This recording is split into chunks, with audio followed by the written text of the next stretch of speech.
Hola chicos, ¿cómo estáis? Bueno, en este vídeo vamos a hablar de la determinación de los grupos sanguíneos de los sistemas AB0 y el RH. Bueno, para empezar, deciros que un hombre llamado Karl Landsteiner en el año 1900 se dio cuenta de que al mezclar sueros de pacientes con los glóbulos rojos de otros pacientes diferentes, había casos en los que se producían unos efectos macroscópicos visibles que eran unos procesos de aglutinación, de coagulación por parte de las células sanguíneas de estos glóbulos rojos. A este proceso se le conoció con el nombre de hemaglutinación. ¿Cuándo se producen estos procesos de hemaglutinación visibles? Bueno, pues cuando un antígeno, que es una lipoproteína que está presente en la membrana de los glóbulos rojos, reacciona o se une a un anticuerpo contrario a este antígeno, ¿vale? Esta reacción anticuerpo-antígeno genera estas reacciones de hemaglutinación visibles. Y mediante este fundamento nosotros podemos visualizar o podemos determinar cuál es el grupo sanguíneo AB0 y el sistema RH de un determinado paciente. Bueno, en primer lugar, el sistema AB0 es un sistema en el que, digamos, los antígenos de membrana eritrocitario de los glóbulos rojos están codificados por una serie de alelos presentes en el cromosoma 9 y estos antígenos de membrana, que son lipoproteínas, pueden ser o bien el antígeno A, o el antígeno B, o el antígeno AB, o el 0. ¿Qué quiere decir esta nomenclatura? Bueno, pues que un paciente que tenga en su membrana eritrocitaria el antígeno A va a tener anticuerpos en su suero fisiológico, en su suero anti-B. ¿Por qué? Porque los anticuerpos que va a tener van a ser contrarios, digamos, al antígeno que no posee en su membrana eritrocitaria, es decir, en este caso, el antígeno B. Aquí os he puesto dos ejemplos. En el caso de una persona A positiva, que como veremos ahora, el antígeno D está relacionado con el sistema RH, en este caso, como esta persona, sus glóbulos rojos presentan antígeno D y antígeno A, sería A positiva, con lo cual tendría anticuerpos anti-B, porque en su membrana eritrocitaria no posee los antígenos B, con lo cual produciría reacción si le suministramos sangre de un paciente que posea antígeno B, porque va a tener estos anticuerpos.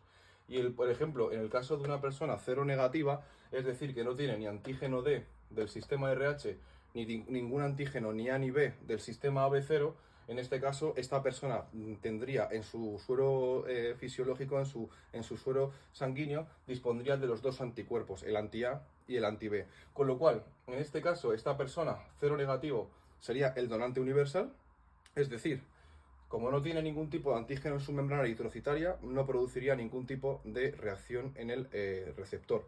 Mientras que el AB positivo, como tendría tanto el antígeno A como el antígeno B como el antígeno D, en este caso este sería el receptor universal, pero sería el peor en cuanto a donación de sangre. ¿Por qué? Porque este no tendría ningún tipo de anticuerpo en su suero, con lo cual no produciría ningún tipo de rechazo. Bueno, y el sistema RH es aquel en el que los glóbulos rojos presentan el antígeno de membrana D. Con lo cual, una persona que sea positiva, que sea RH positiva, pues dispondrá en sus glóbulos rojos del antígeno D de membrana. Y aquí os he puesto un ejemplo que se hace en microplacas o en portaobjetos de la determinación, una determinación, un ensayo muy sencillo del grupo sanguíneo de una persona determinada. Entonces, tenemos varios pocillos, en este caso tendremos 4 pocillos, y en cada pocillo lo que vamos a introducir es una gota de la sangre del paciente.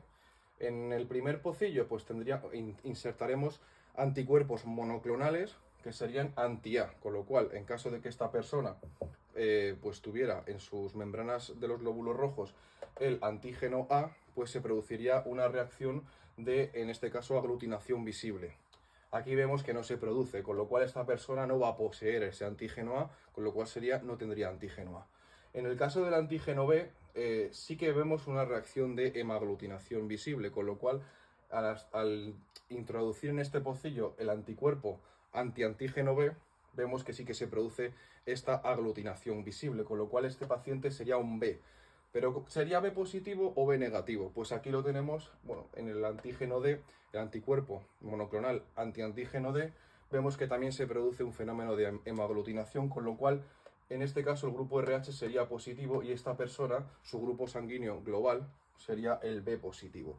Estas determinaciones del grupo sanguíneo son imprescindibles para fenómenos como por ejemplo puedan ser las donaciones de sangre, porque si transfundimos sangre de un donante a un receptor que tiene algún tipo de incompatibilidad en cuanto a antígenos de membrana o anticuerpos, en este caso hay algunos que se llaman anticuerpos irregulares en suero de los pacientes, pues podemos producir graves trastornos post-transfusionales, en este caso como procesos de hemólisis, alteraciones hemolíticas graves y bueno, problemas irreversibles que pueden acabar incluso con la muerte del paciente. Hay algunos otros sistemas de sanguíneos, aparte del AB0 y el RH, que también son en cierta medida importantes en el tema de las transfusiones, pero que ya son bastante específicos y no quiero entrar un poco en este tema. Pero bueno, que tengáis un poco un croquis de cómo funciona esto de los sistemas de los grupos sanguíneos AB0 y RH, que son los dos principales que se utilizan en la clínica. Y bueno, que tengáis un poco un ensayo facilito, que también se puede realizar en tubos de ensayo, pero bueno, que tengáis un ensayo facilito de cómo determinar así a simple vista el grupo sanguíneo de una persona, ¿vale? Espero que os haya servido el vídeo, chicos, y un saludo.